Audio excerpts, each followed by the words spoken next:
Astagfirullahaladzim.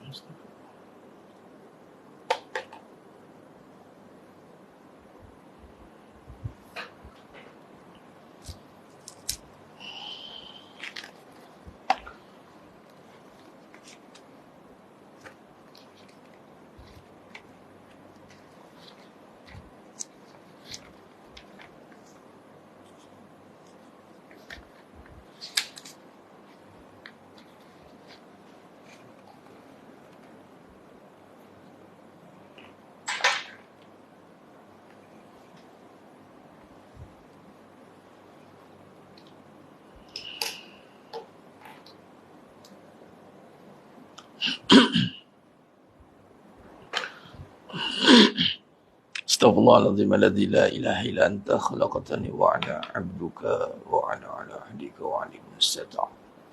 A'udzu bika min syarri ma sana'tu bulaka bi ni'matika alayya wa abu bi dzambi faghfirli fa innahu la yaghfiru dzunuba illa anta. Assalamualaikum warahmatullahi wabarakatuh. Bismillahirrahmanirrahim. Innal hamdalillah nahmaduhu wa nasta'inuhu wa nastaghfiruh wa na'udzu billahi min syururi anfusina wa min sayyiati a'malina. May yahdihillahu fala mudilla lahu wa may yudlil fala hadiyalah. Asyhadu an la ilaha illallah wahdahu la syarika lah wa asyhadu anna Muhammadan 'abduhu wa rasuluh. Allahumma salli ala sayyidina Muhammad wa ala ali sayyidina Muhammad. Rabbi yassir wa la tu'assir, Rabbi tammim bil khair. Rabbi shrah li sadri wa yassir li amri wahlul 'uqdatam min lisani yafqahu qawli. Allahumma iftah alaina hikmataka wa anshur alaina min khazain rahmatika ya arhamar rahimin. Wala hawla wala quwwata illa billahil aliyyil azim wa la manja minallah illa ilaihi amma ba'd. Ayuhal mu'minun ittaqullah usikum wa iyaya bittaqwallah faqad fazal muttaqun. Senerjemahnya muliakan Allah Subhanahu wa taala. Para penuntut Raf Academy, para skuad munajat umat muslimin muslimat hadirin dan hadirat. Mudah-mudahan kita semua tergolong dalam golongan hamba-hamba yang benar-benar bersyukur. Amin ya rabbal alamin. Alhamdulillah, syukur pada Allah Ta'ala pada malam ni dapat lagi kita sekali bersiaran dalam siri munajat umat fi kulli hajat, insyaAllah tawasul bi qiraati suratul Fatihah. Kita ni jemaah sekalian, kita ni banyak hajat, kita ni berhajat, maqam berhajat, berkehendak, banyak keperluan, banyak perkara yang perlu kita persiapkan di dunia ini, apatah lagi kita nak menuju ke akhirat sana. Maka mau tidak mau doa itu adalah senjata kita. Kata Nabi SAW, ad-du'a silahul mu'min. Doa itu senjata bagi orang mukmin. Dan apabila doa itu pula dibacakan, padanya ada kaedah tawasul. Ini dengan melalui perantara, apa dia? Kalamullah, ini Al-Fatihah. Jadi, kita ambil peluang ni mas sekalian, bagi yang mungkin baru di TT ataupun di FB ni, bantu sebarkan lagi. Bantu sebarkan lagi, kita nak biar ramai lagi yang berpeluang untuk bermunajat. Ya? Kita ingat, usaha yang kita lakukan tidak mendatangkan apa-apa kesan. Usaha. Namun, asbab kepada usaha itu juga boleh menghasilkan setiap perkara yang mungkin kita perlukan sesuatu perkara itu. Tapi ingat, usaha itu terjadi adalah dengan kehendak atau izin Allah Ta'ala. Melalui apa? Melalui doa yang kita akan panjatkan kepada Allah Ta'ala. Kita berusaha dan kita mohon kepada Allah Ta'ala agar Allah Ta'ala bantu jadikan usaha kita. Jadi setiap program, setiap malam, dan kita dah berdoa daripada pagi ni, sikit malam ni, kita nak blanket approval kan. Kita nak, orang panggil lamsam kan. Adapun maghrib dah bermula hari pertama. Tapi sebelum kita nak tidur, kita doa daripada tadi, pagi sampai ke malam ni. Jadi penutup ni kita nak baca Fatihah. Biar supaya doa daripada pagi sampai petang, pagi sampai malam ni, sebelum kita nak menutupkan mata, melabuhkan tirai kita, nak tidur, kita nak akhiri dengan kita berharap bermunajat kepada Allah SWT dengan kaedah tawasul bi qiraatil Fatihah. Jadi sesiapa yang terpilih untuk bersama untuk membacanya, maka syukurlah. Stay tune, sabar saat bagi masa dalam setiap hari dalam 1 jam ataupun 45 minit. Ini pengisian yang penting. Pengisian yang penting di samping kita berusaha. Sekali ingat, usaha tidak menyatakan hasil, hasil dinyatakan kerana kurniaannya. Usaha menyatakan kita ni hamba, usaha menyatakan kita ada akal. Maka di sinilah juga termaktubnya perbahasan tentang bagaimana dengan usaha tersebut. Yang Allah telah takdirkan manusia punya akal lalu dia berusaha. Maka usaha itu juga dikaitkan dengan bantuan yang dipanggil isti'anah, pertolongan Allah. Dan pertolongan Allah ini hanya datang bagi orang yang surrender, total surrender. Itulah yang dipanggil taat. Total surrender. Sebab tu Islam juga bermaksud menyerah diri, total surrender. Yang mana apabila datangnya suruhan Allah Ta'ala itu dipenuhi tanpa berbelah bagi. Tanpa ada suara-suara yang meniup-niup dalam hati akan tentang perlukah aku buat itu dan ini, untuk apa ini, apatah lagi ini bertepatan dengan surah Allah sebagai contoh berdoa. Sampai bila aku nak berdoa? Dia soalan macam begitu. Sampai bila aku nak jadi baik? Dia tak ada istilah sampai bila. Sampai bila aku nak sabar? Kenapa aku je nak kena gitu gini? Tidak jemaah sekalian. Kita kena faham usaha yang kita lakukan itu adalah sebenarnya adalah usaha untuk menyatakan taat. Dia ni sami'na wa ata'na, total surrender. Total surrender. Tentang apa? Tentang setiap perkara yang Allah telah taklifkan ke atas diri kita. Telah Allah bertanggungjawabkan kepada diri kita. Total surrender. Kita berusaha tapi pada masa yang sama, usaha kita itu adalah menyatakan kita hamba yang total surrender pada dia. Kita berusaha. Kita usaha. Kita melakukan setiap perlakuan yang kita lakukan setiap hari. Tapi perlakuan itu adalah total surrender. Kita solat, tanda kita menyerah diri kepada Allah Ta'ala. Kita melakukan muamalah sama manusia, itu tanda kita total surrender kita pada Allah Ta'ala. Tidaklah kita menyatakan bahawasanya kita ada option lain. Sebagai contoh, kita katalah kita hari ini sebagai seorang isteri. Kita ada option lain. Kita tak kasih option. Isteri itu hanya menjalankan segala suruhannya, meninggalkan segala larangannya dengan cara total surrender. Total surrender. Tidak lagi mempertikaikan perkara-perkara yang boleh mendatangkan keraguan dalam diri dia. Tidak lagi. Yang dia dah yakin bahawasanya setiap kebaikan dia lakukan pasti ada ganjaran yang telah disertakan, telah dijanjikan oleh Ta'ala. Walaupun suami yang tidak menghargainya, walaupun suami tidak melihatnya, itu doesn't matter. Tak ada isu cuma sekalian. Sebab dia tahu Allah melihat. Begitu juga dengan para suami yang melakukan tugas sebagai penjaga, yang menafkahinya, menjaga, mendidik, melakukan banyak perkara. Dan dia tidak menjadikan perkara itu sebagai bebanan yang terbeban. Akhirnya dia melakukan dengan rasa terpaksa. Tidak.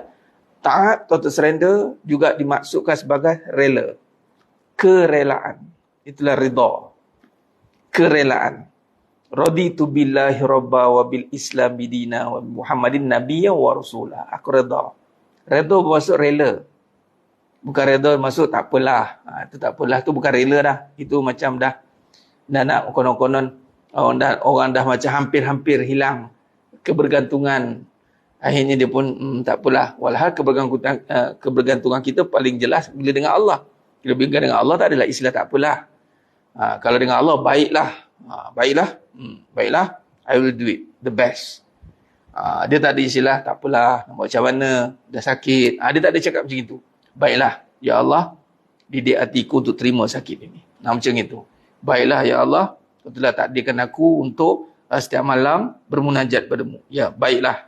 Dia kena baiklah. Yes, man. Sebagai contoh, apabila dapat arahan daripada pihak atasan. Contoh badan unit beruniform. Dia takkan tanya why. Yes. Yes. Yes. Yes, man. Yes, sir. Dia tahu arahan itu datang pada yang berkuasa, yang ada kuasa. Macam itulah. Tetapi ketaatan itu tidak ada kepada perkara maksiat. Kita tahu dah apa saja perkara yang melanggar hukum syarak. Itu tidak termaktub dalam perbahasan ketaatan. Dan taat ini, bila sebut taat, itu ada pada yang ada Allah berikan kedudukan. Sebagai contoh, anak dengan mak taat pada mak ayah. Isteri taat pada suami. Kita taat pada Rasul. Masyarakat taat pada pemimpin. Dan semua manusia taat pada Allah. Maknanya ada hierarki. Taat ni bukan ke bawah, taat ni ke atas. Kedudukan dia ke atas. Jadi bila sebut ke atas, bermaksud kita faham di atas itu dia ada mandat. Bila sebut mandat, maka di situ, maka kita faham Setiap yang turun daripada atas tu ada bersertanya power, kuasa turun. Di situlah perlu kita jaga. Dan setiap suruhan itu juga perlu kalau contoh mak ayah suruh, suruhan selagi mana ia tidak menyuruh pada perkara yang membawa kepada kemurkaan Allah. Selagi mana suruhan yang tidak membawa kepada kemurkaan, maka kita tunaikan. Dan suruhan itu juga ada suruhan yang boleh ada konteks perbincangan. Bukan ada suruhan yang tegak macam itu, dia tidak. Dia ada perbincangan, musyawarah. Sebab tu setiap suruhan juga termaktub dengan musyawarah. Apapun kita simpulkan, ketaatan, usaha, nak berbalik pada tadi usaha kita. Kita nak usaha supaya Allah kabulkan segala permintaan kita. Maka usaha yang kita lakukan adalah mesti kita pusatkan kepada usaha untuk menjadi taat, yakni menerima segala suruhannya dengan keadaan yang rela. Yes, baiklah, bukan tak apalah. Malah bila kita tahapan yang kemuncaknya adalah menjadi hamba yang bersyukur, itu adalah gembiralah. Dia bersedia untuk disuruh. Dia bersedia. Dia okey, bila kata dia jadi orang yang berguna dan dia suka dirinya dipergunakan, maka dia cukup gembira. Itu di saat apabila Allah menghendaki seseorang itu, kata mafhum hadis ada hadis mengatakan Allah akan jadikan dia dipergunakan untuk kebaikan. Maka dia jadi orang yang sentiasa bersedia dan suka untuk berkhidmat, dan dia kepuasan di atas khidmatnya walaupun memerlukan kederat, tenaga, harta, tapi dia akan dapat satu perkara yang dipanggil kenikmatan, kepuasan. Dia akan dapat satu hati yang puas, hati yang qanaah, yang cukup. Allah akan bagikan dalam hati dia orang yang ganjaran, orang yang taat ini usahanya tidak jadi sia-sia. Usahanya walaupun manusia lihat pada sudut pandangan kacamata manusia, dia tengok apa? Kau ni ulang alik pergi masjid, ulang alik pergi kuliah, duk ikut suami je, duk buat nampak macam buat kerja rumah atas bawah, depan belakang kiri kanan non-stop. Manusia menilai dengan sekadar kedangkalan fikiran dan dia menghukum dengan hasil kebendaan. Tapi di sisi Allah tidak. Allah menghargai. Faman ya'mal misqala dzarratin khairan yarah, walau sebesar zarah Allah rima.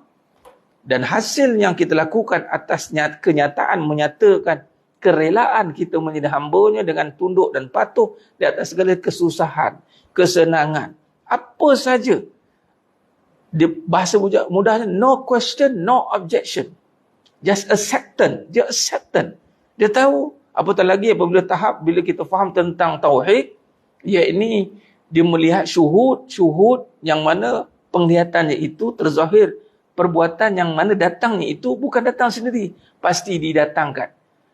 Maka dilihat ini semua adalah arahan ataupun af'al, perbuatan yang Allah zahirkan. Maka dia tidak akan lihat benda itu sebagai satu perkara yang sia-sia. Rabbana ma khalaqta hadza batila subhanaka faqina azabannar. Dia tahu. Jadi orang akan melihat perkara ini satu dipanggil kebodohan.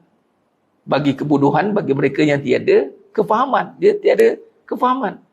Tetapi bagi orang yang melihat dengan kefahaman, maka dia akan melihat ini satu kemuliaan. Sebagai anak, sebagai contoh. Tak payah jauh lah kita dengar seorang anak yang dengar kata mak ayahnya, tolong ambil ni, tolong buat itu, tolong ini, tolong ni. Dan walaupun kita nampak seorang anak ini, dia tak buat apa-apa. Dia ready untuk dapat arahan seorang mak. Kata dia tak kahwin, kan? Lelaki atau perempuan. Dua-dua lah. Kata dua-dua anak kita belum kahwin. Dan dia bersiap sedia untuk terima apa sahaja arahan kita. Dan dia melakukan tanpa banyak tanya, orang akan nampak bagusnya anak. Nampak? Dia orang tak nampak bodoh pun. Ikut je mak dia cakap. Ikut je mak dia cakap. Mak suruh angkat barang, angkat. Maksud tak ada. Malah orang akan impress. Weh, bila suruh dia diam bila suruh ni weh, bagusnya macam mana ya? Macam mana ya? Nampak? Macam mana perilaku itu boleh dikagumi oleh anak dan mak, tetapi bagi seorang isteri dengan suami, dia jadi terbalik. Dia nampak macam bila seorang isteri yang apa sikit suami, dia nampak macam isteri itu lembik, lemah. Walah tidak. Itulah dia panggil dipanggil respect. Satu respect ni memang apa-apa sikit kita ada ketua. Kita ada penggubal dasar. Apa-apa sikit suami. Memang itu. Apa anak apa-apa sikit mak. Apa-apa sikit ayah. Ada macam tu. Jadi walaupun dia tahu dia tak perlu kan, tetapi dia pergi penghormatan. Dan seorang isteri memang dia kena macam itu. Apatah lagi apabila dia tahu itu syurga dia. Kadang-kadang ada jiran belah cakap yang kita ni perguna dan guna tenaga anak suruh itu ini. Ya Tuan Zimai bersurat. Sebab itu bagi orang yang tiada kefahaman, kejahilan, dangkal dia. Orang yang dangkal, dia akan lihat benda ni sebagai satu orang yang bersalahan dengan hak asasi kemanusiaan. Sama juga orang kata apa, sister in Islam, sister in Islam, dia kata dia kata apa, ketaatan seorang isteri yang ikut saja, ini zaman milenium lah, come on katanya. Nampak tak? Dia kata dia cuba memperjuangkan kebebasan. Percayalah, ia bukan kebebasan tetapi memperjuangkan kerosakan. Dia akan memperjuangkan kerosakan. Cuba lihat anak-anak yang memikirkan mak ayah dia. Setiap kali dia buat, dia fikirkan air muka mak ayah dia. Anak itu akan anak yang sangat menjaga perilakunya. Sama juga seorang isteri yang memikirkan maruah suaminya. Yang dia tahu bahawa dia adalah cerminan. Cerminan ni maksudnya maruah tadilah. Bukan cerminan perangai, maruah. Sebab tu kalau kita lihat talak ni pada suami sebab buruk mana suami tu, dia tak memberi kesan pada isteri. Tapi buruk isteri, memberi kesan pada suami. Sebagai contoh, saya selalu buat contoh. Seorang isteri yang berpakaian elok, bertudung labuh, berlitup, bernikab, kemudian suaminya berseluar pendek. Dia akan diangkat sebagai beruntungnya engkau jemaah. Ya Allah, beruntungnya engkau jemaah. Isteri cerminan maruah suami. Ini perkataan yang tepat. Nampak? Tetapi berbalik dan terbalik apabila seorang suami yang beristrikan seorang isteri yang tidak menjaga maruah dirinya. Tiba-tiba dia berpakaian skirt, tidak bertudung, berwarna-warni rambutnya. Suami ni pula berserban elok, berjanggut panjang. Nampak? Ini contoh. Ini contoh. Contoh nak bagi tahunya. Mereka memperjuangkan perkara yang tidak masuk akal sebenarnya. Mereka sedang mencipta satu budaya yang mana budaya meruntuhkan keyakinan. Kita memang tak perlu nak berhujah dengan mereka. Yang penting kita develop teritori kita. Kita kena develop kefahaman dalam keluarga kita. Zaman sekarang, apatah akhir zaman ni, zaman kita bertembung dengan ideologi yang feminin. Itu semua kesan daripada liberalisme. Islam liberal, plural, itu memang kita akan berhadapan dengan golongan-golongan yang free thinker. Sekarang tengok, orang buat podcast, jemput bekas yang berbuat satu insiden, isu yang video-video berjual itulah kan, aksi salah laku tu. Orang boleh respect, orang boleh ni. Tiba-tiba seorang lelaki yang berbicara soal poligami, dia bagi tahu dia nak kahwin, dia kecam teruk. Bagi saya ada pandangan saya. Pertama, pandangan hal itu adalah kerana rumah tangga memang ujian nombor satu. Iblis duduk kat situ. Macam Tuan Ziman cakap, payahnya isteri. Memang payah. Kalau tak payah, so you have to respect. Sebab tu kita respect Nabi SAW sebab ramai isteri. And then Nabi berjaya menyatukan. Itu memang kita tengok. Mana-mana lelaki yang telah melalui fasa rumah tangga dan dia punya isteri yang berjaya, respect dia. Itu satu anugerah yang kita perlu angkat. Memang sebab dia bukan benda mudah. Sangat susah. Sebab tu kita kena melihat seorang lelaki yang berjaya memimpin para isteri. Jadi suami lelaki belajar dengan lelaki macam itu. Kan? Lelaki yang berjaya memimpin teritori, memujukkan satu legasi kepimpinan. Bukan legasi kegedik-gedik kan. Gedik. Ada juga yang kadang ramai isteri tapi tergedik-gedik juga. Kita tak nak macam itu. Kita nak seorang yang betul-betul firm dan dia ada ilmu dan dia nampak para isterinya juga faham. Jadi itu nombor satu. Sebab tu kena kecap. Tetapi dalam isu tentang sebaliknya, lelaki melakukan hubungan yang tidak betul, penzinaan sebagai contoh, isu tu tidak jadi isu. Kenapa tidak? Dia jadi isu. Jadi sebab itu berbalik pada tadi. Sebab itu talak dekat suami. Suami ada authority untuk menilai melihat perilaku isteri je itu. Tak perlu cerita panjang-panjang dah. Tak perlu nak melirik-lirik dah. Kalau dia ada dua type of isteri. Isteri yang nak dididik, isteri yang tak terdidik. And then the purpose of marriage adalah mendidik. Kita pengetua, ibarat pengetua. Kita ada anak murid baru. Kita ada, itulah seorang anak murid pun. Tapi anak murid ni, ya Rabbi, 30 tahun dia jadi anak murid. Ingat para suami, anda semua adalah guru. Anda ada seorang anak murid, iaitu isterimu. Adakah dia menilai kamu sebagai guru ataupun haru? Dia cuba protes. Dia bocorkan tayar kita. Dia terihnya kereta kita. So, apa sebagai pengetua nak buat? Kita bagi warning. 1, 2, 3. Okay, get out. Itu je. Sebab tu, talak dekat suami. Sebab dia image. Jangan kita main kata, tak apa, kita sabar dengan isteri kita. Siapa? Jangan bermain perkara sabar kalau perkara itu mencemarkan maruah seorang suami. Nah, sama juga apabila dia dah ada, katalah dia ada 3 anak murid. Tiba-tiba anak murid yang keempat ni buat perangai. 3 anak murid ni elok. Anak murid keempat ni masuk buat perangai. Kita keratlah dia. Kita pengetua, kita tahu. Dia ni mendidik, dia sebab tu syarat. Ni dengar, siapa nak kahwin lagi? Bagi tip tu. Pertama, dia nak dididik atau tidak? Nak dididik, kahwin. Dan isteri. Tanya, nak didik saya tak? Awak sanggup dididik tak? Okey, kalau akad terima, kahwin. Kalau tak payah. Kini kita, di situ, bila mendidik, di situ datang suka. Di situ datang kasih sayang. Kalau mendidik dia tidak di isu, tidak menjadi main agenda, maka tak ada turun kasih sayang. Sama macam anak murid, guru. Datang kasih sayang, itu dengan mendidik. Bila kita mendidik, dia datang dengan kasih sayang. Tapi kalau seorang anak murid dah tak respect guru, dia mula kata macam-macam, dia boleh cabar pula. Awak nak didik saya? Tak payah. Ini nombor 1 kena letak. Nombor 1 adalah mendidik. Bila tak nak dididik, tak payah dia fikir awak dah lama dengan saya. Itu maknanya kita dah kahwin tanpa ada kewarasan. Hentikan drama-drama sinetron. Kalau awak dah tak nak dididik, see you in court. Habis cerita. Cakap dekat hakim, ya Raif, saya memang sayang dia. Tapi sayang ini mesti terjemahkan dengan dididik. Tapi dia ni tak nak dididik, ya Arif. Maka saya dengan ini saya menarik diri untuk menjadi suami dia kerana dia tak nak dididik.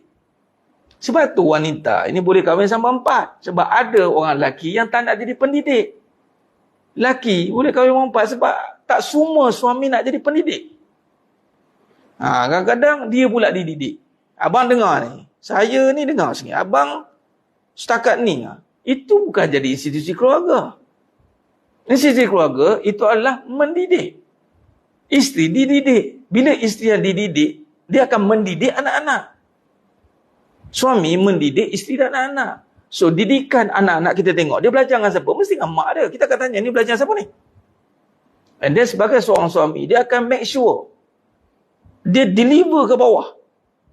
Tengok, kita pun double check. Siapa ajar ni? Nampak?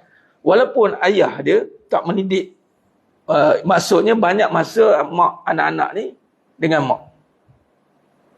Tapi mak dia dengan ayah. Ingat. Ada yang bukan mendidik menggelegak bagai. Dia mengherdik. Tak, saya nak simpulkan. Kenapa ada perbalahan? Tak, seorang tak nak dididik, seorang tak nak mendidik. Itu saja. Suami pun dia tak nak mendidik. Isteri pun tak nak dididik. Kalau rumah tangga, seorang tak nak mendidik, seorang tak nak dididik, tak ada jadi apa. Ingat, the purpose, the main role dalam rumah tangga adalah mendidik dan dididik.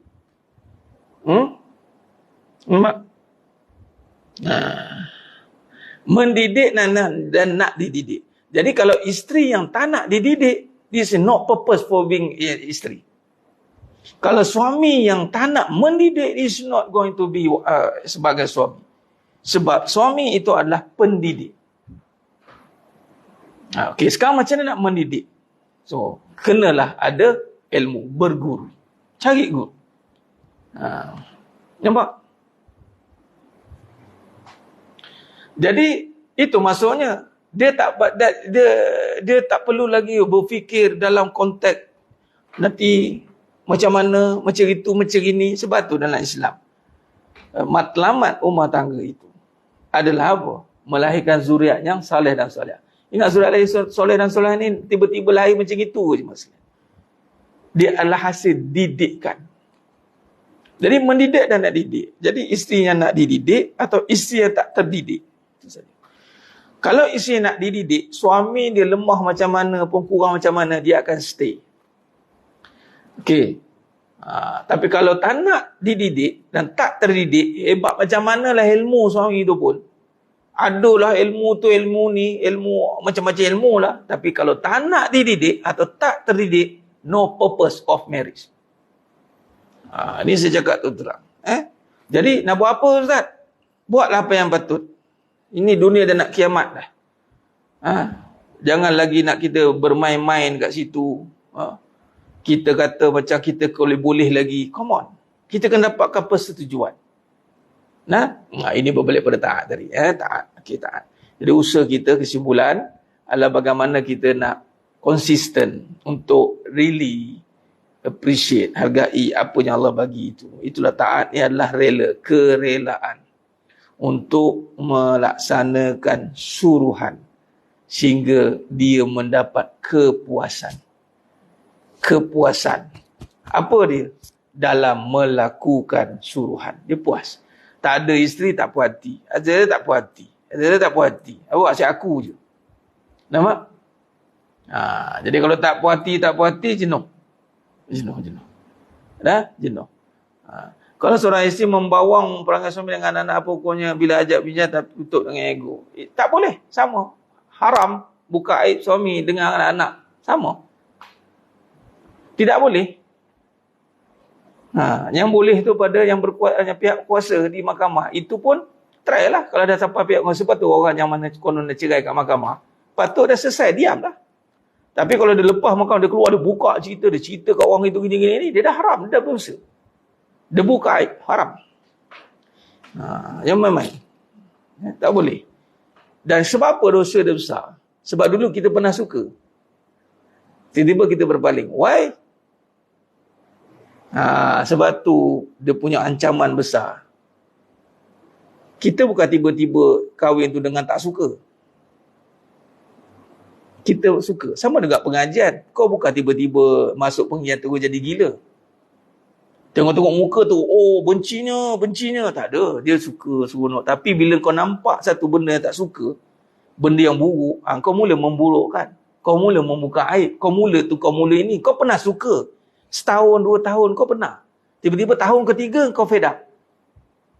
So kau menafikan. Inilah hadis Nabi kata, bila satu kesalahan kau jumpa, ini ramai ke neraka. Bukan sebab perempuan ramai, tapi mudahnya untuk delete everything.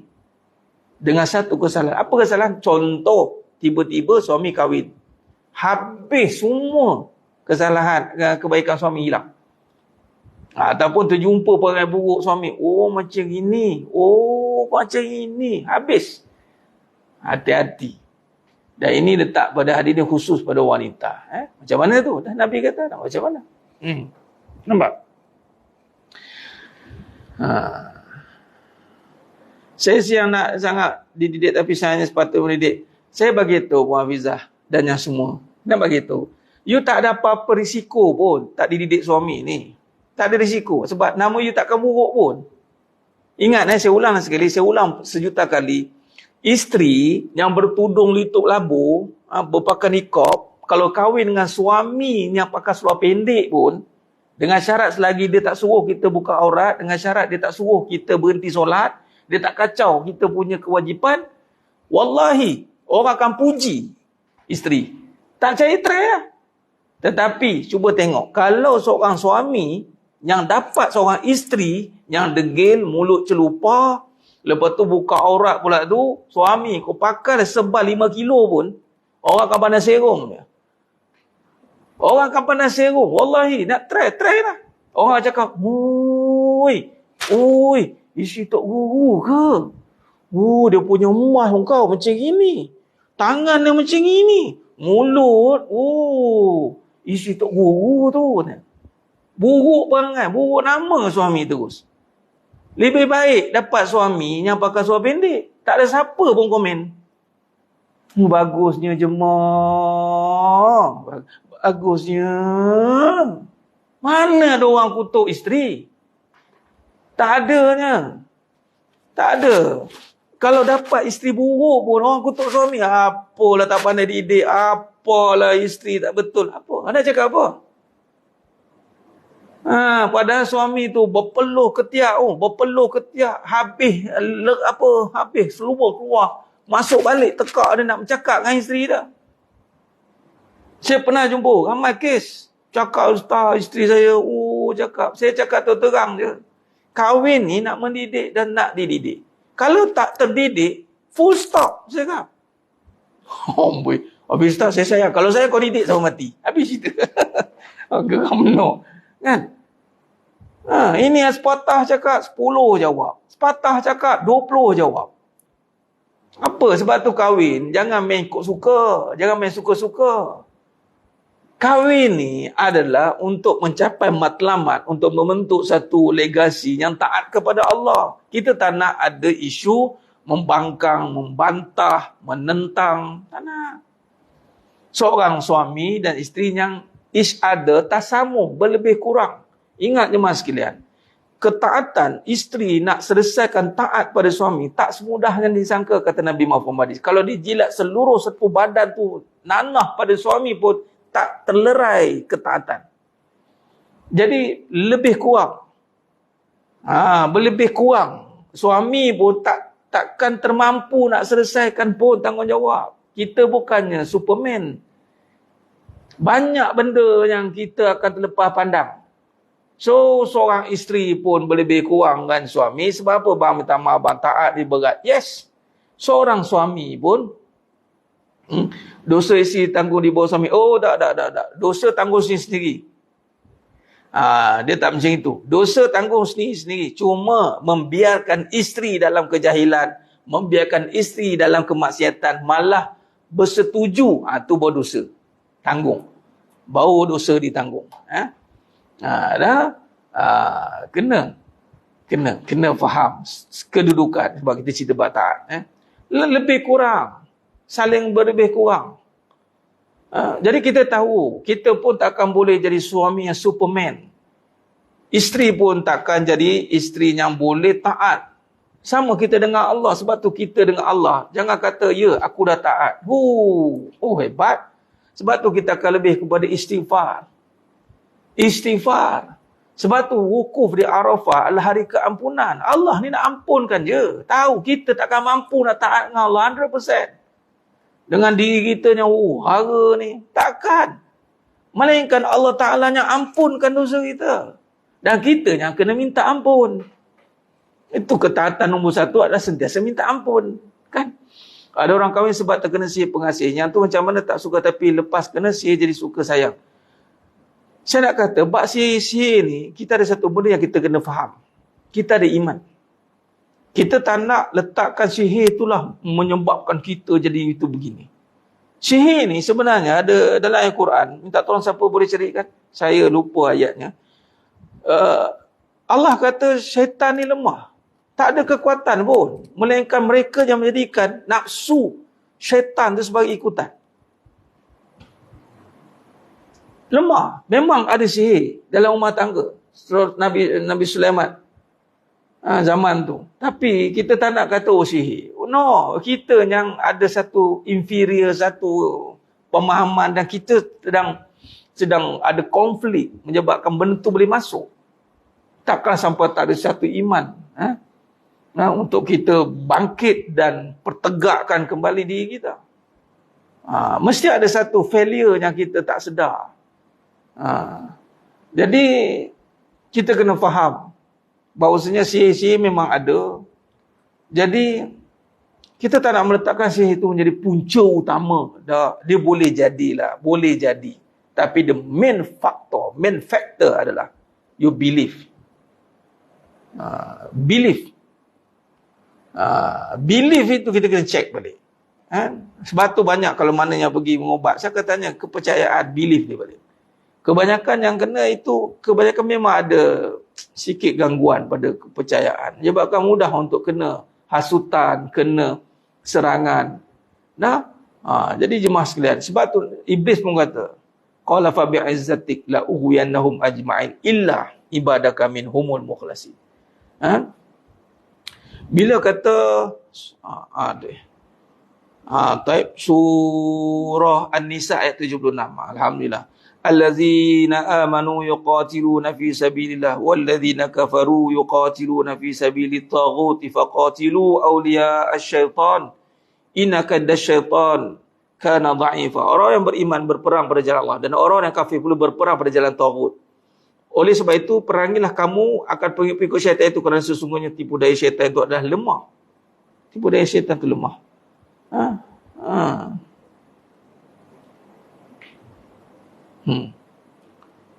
Nampak jemaah sekalian? Surah As-Sad ayat 82, 86, 87. Qala fa bi'izzatik la ughwiyannahum ajma'in illa ibadaka minhumul mukhlasin. Aku akan sesatkan seluruh cucu cicit Adam kecuali hamba-hambamu yang terpilih.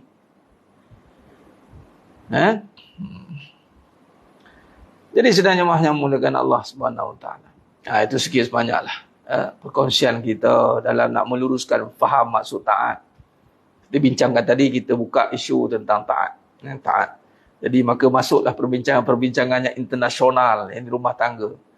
Dan insya-Allah kita ni tidak mahu mencari salah, namun kita nak mencari Allah, nak mendekatkan diri kita kepada Allah. Namun setiap salah itu kita perlu kena perhatikan.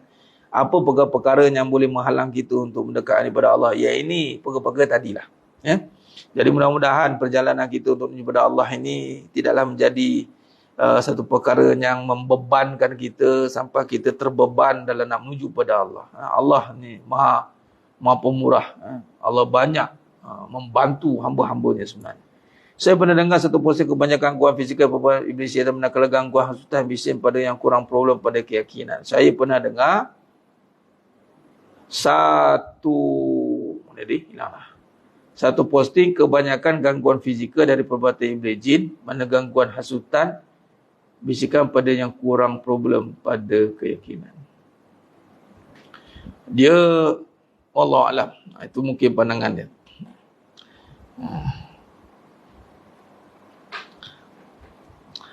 Dan bahasa mudah kita simpulkan, darah ni dia masuk dalam darah. Sebab tu kita bawa perbahasan Al-Hadid satu. Kemudian Al-Fatihah ni, Ibu Ruqyah. Saya cakap terang lah, don't play lah dengan Fatihah ni. Saya cakap terang, saya dah berhadapan dengan isu orang sihir yang besar-besar. Dan kita doa minta ke Allah, ya Allah, tunjukkan ilmu yang boleh jadi blanket approval. Al-Fatihah mas sekalian. Cuma kita tak dapat kaedah Fatihah apa. Dan dapat Fatihah 7 qiraat ni. Itu amalkanlah. Memang amal je lah mas sekalian. Cerita banyak pun tak guna. Benda tak nampak. Tapi apabila ada seketika tu dibukakan, memang jadi shield. Al-Fatihah ni jadi shield kita. Memang tak tembus ya mas sekalian. Sebab itu atas dialog kita dengan Allah dan kita mahu bertemu dengan Allah. Ada hadis sahih dalam Ibnu Katsir. Real. Nabi kata Al-Fatihah Ibu Ruqyah. Itu pun Allah nak akan test juga. Siapa yang betul-betul membaca dengan yakin. Itu je. Ada orang enggak yakin. Al-Fatihah tu cari-cari. Saya pun ada perjalanan yang saya boleh kongsikan juga dalam perbahasan pencarian tentang kaedah ni. Akhirnya Allah pertemukanlah kaedahnya, Allah datangkan dan kita pun tak sangka boleh dapat. Setakat hari ni. Dan besok kelas saya dengan Saibul Fadilah Datuk Syekh Salahuddin Maqari setiap minggu hari Rabu. Dan beliau sendiri mengijazahkan bagi. Sebab tu saya nak khidmat dengan masyarakat, dengan umat macam gini. Jadi mana-mana yang berkeyakinan insya-Allah dan berhajat sungguh dan jadikan ia sebagai ibu ruqyah. Datang, kemudian tambahlah amalan yang lain. Silakan. Nah, wallahu alam. Baik mas sekalian, mari kita terus tutup dengan bacaan suratul Baqarah 285, 286, suratul Kahfi 110 dan kita tutup dengan munajat umat munajat umat 9 kali bacaan bi qiraati sab'ah qiraah, 7 qiraah 14 riwayat. Baik. Astaghfirullahalazim alladzi la ilaha illa huwal hayyul qayyum wa atubu ilaih. Astaghfirullahalazim الذي لا إله إلا هو الحي القيوم وأتوب إليه أستغفر الله العظيم الذي لا إله إلا هو الحي القيوم وأتوب إليه. الفاتحة. أعوذ بالله من الشيطان الرجيم. بسم الله الرحمن الرحيم. الحمد لله رب العالمين الرحمن الرحيم مالك يوم الدين إياك نعبد وإياك نستعين اهدنا الصراط المستقيم صراط الذين أنعمت عليهم غير المغضوب عليهم ولا الضالين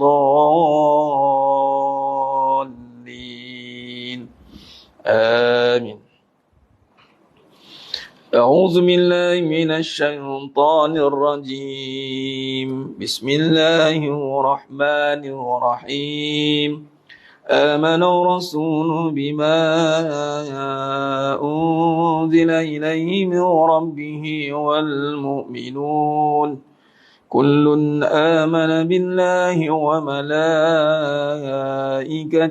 وكتبه ورسله لا نفرق بين أحد من رسله وقالوا سمعنا وأطعنا غفرانك ربنا وإليك المصير.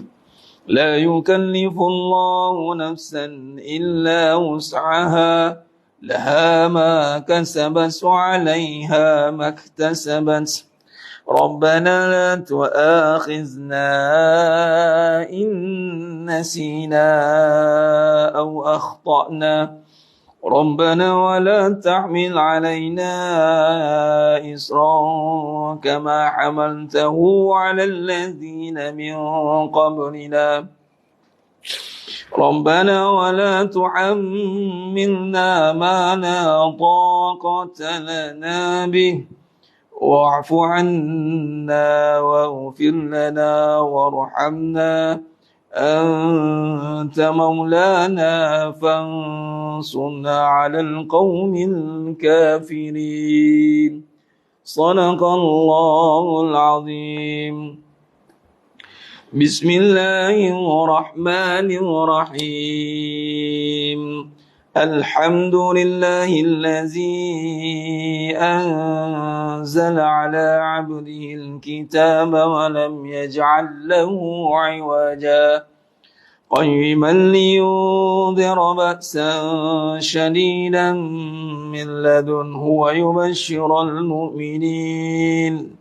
ويبشر المؤمنين الذين يعملون الصالحات أن لهم أجرا حسنا ماكثين فيه أبدا وينذر الذين قالوا اتخذ الله ولدا ما لهم به من علم ولا لآبائهم كبرت كلمة تخرج من أفواههم إن يقولون إلا كذبا فلعلك باخع نفسك على آثارهم إن لم يؤمنوا بهذا الحديث أسفا إنا جعلنا ما على الأرض زينة لها لنبلوهم أيهم أحسن عملا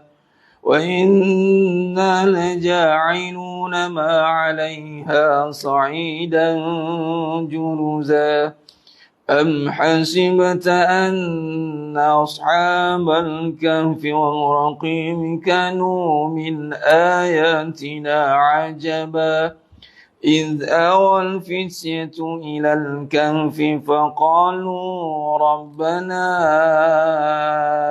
آتنا من لدنك رحمة وهيئ لنا من أمرنا رشدا صدق الله العظيم. بسم الله الرحمن الرحيم الحمد لله رب العالمين الرحمن الرحيم مالك يوم الدين إياك نعبد وإياك نستعين اهدنا الصراط المستقيم صراط الذين أنعمت عليهم غير المغضوب عليهم ولا الضالين آمين. بسم الله الرحمن الرحيم الحمد لله رب العالمين الرحمن الرحيم مالك يوم الدين إياك نعبد وإياك نستعين اهدنا الصراط المستقيم صراط الذين أنعمت عليهم غير المغضوب عليهم ولا الضالين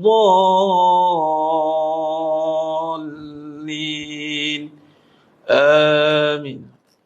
بسم الله الرحمن الرحيم الحمد لله رب العالمين الرحمن الرحيم مالك يوم الدين إياك نعبد وإياك نستعين اهدنا الصراط المستقيم صراط الذين أنعمت عليهم غير المغضوب عليهم ولا الضالين آمين.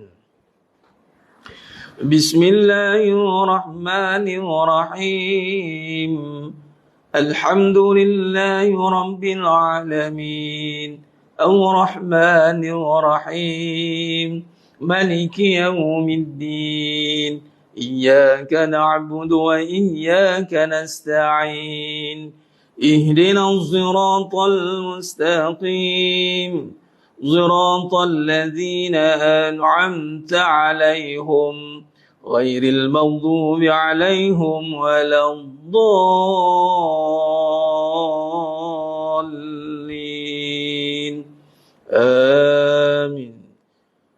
بسم الله الرحمن الرحيم الحمد لله رب العالمين الرحمن الرحيم مالك يوم الدين إياك نعبد وإياك نستعين اهدنا الصراط المستقيم صراط الذين أنعمت عليهم غير المغضوب عليهم ولا الضالين آمين.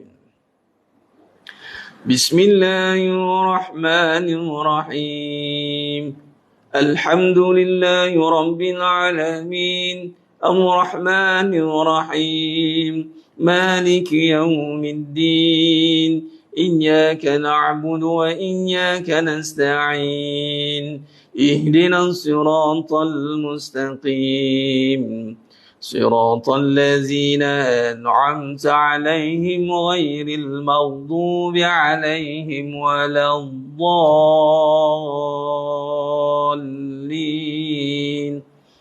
آمين. بسم الله الرحمن الرحيم.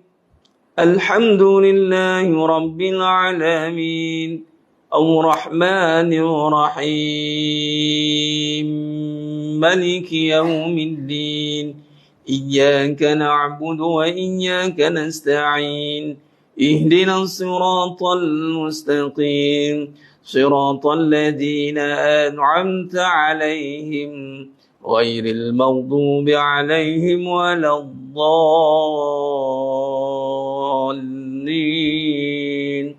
آمين. بسم الله الرحمن الرحيم. الحمد لله رب العالمين الرحمن الرحيم مالك يوم الدين إياك نعبد وإياك نستعين اهدنا الصراط المستقيم صراط الذين أنعمت عليهم غير المغضوب عليهم ولا الضالين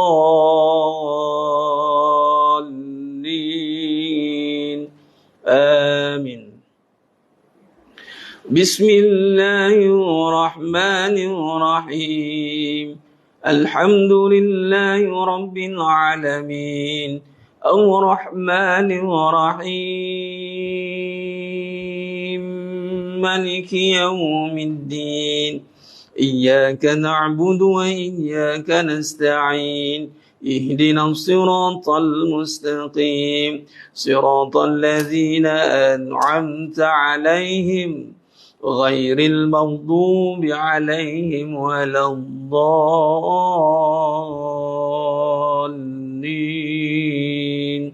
آمين. اللهم بالحق الفاتحة وبحق الذي جاء بالفاتحة وبحقك من أنزلت عليه الفاتحة نسألك أن يا الله في كل حاجة يا رب khususan pada semua jemaah yang ada pada malam ni ya Allah, kabulkan segala hajat kami ya Allah dunia akhirat ya Allah, kabulkan segala hajat kami dunia akhirat, permudahkan segala usaha kami dunia akhirat ya Rabb. نسألك أن يا الله في كل حاجة يا رب khususan semua umat Islam di seluruh dunia ya Allah, terutamanya khususan pada Palestin, Gaza, wa Yaman, fi kulli makan, fi kulli zaman, berkelah kemenangan umat Islam yang di akhir zaman ya Allah. نسألك أن يا الله في كل حاجة يا رب في كل حاجة يا الله.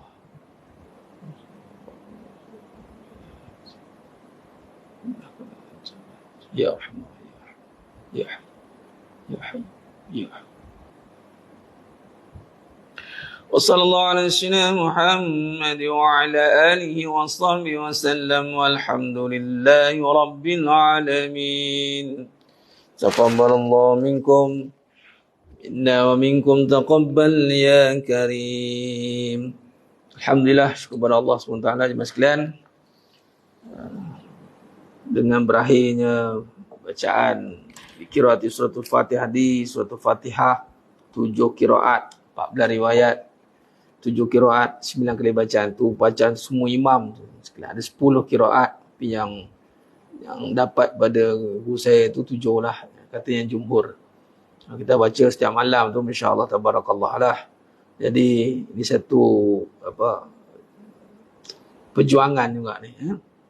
Bagi yang mungkin tak biasa, mungkin anggap tu biasa, tapi yang dah biasa jangan anggap ni biasa-biasa. Maka hayati, rasai, yakini dia. Ya. Mudah-mudahan dapatlah intipati kesan daripada keyakinan atas apa yang kita amalkan insya-Allah. Yakin pada Allah SWT, beramal dengan yakin. Wallahu alam. Insya-Allah itu saja. Kita jumpa pada siri yang berikutnya. Menampung maaf pada saya atas kekurangan. Sangat tukeran bicara dan penyampaian. Hanya Allah Ta'ala sajalah yang mampu menyempurnakan puasa kita pada malam. Aku luka lihada wa astaghfirullahaladzim wa lakum bila taufiq wal hidayah. Assalamualaikum warahmatullahi wabarakatuh. Kita tangguh dengan tasbih kafarah dan suratul As. Barakallahu wa asyhadu an la ilaha illa anta. Bismillahirrahmanirrahim. Illal ladzina tawasaw bil haqq tawasaw bis sabr. Wallahu a'lam bisawab. Takbir. Allah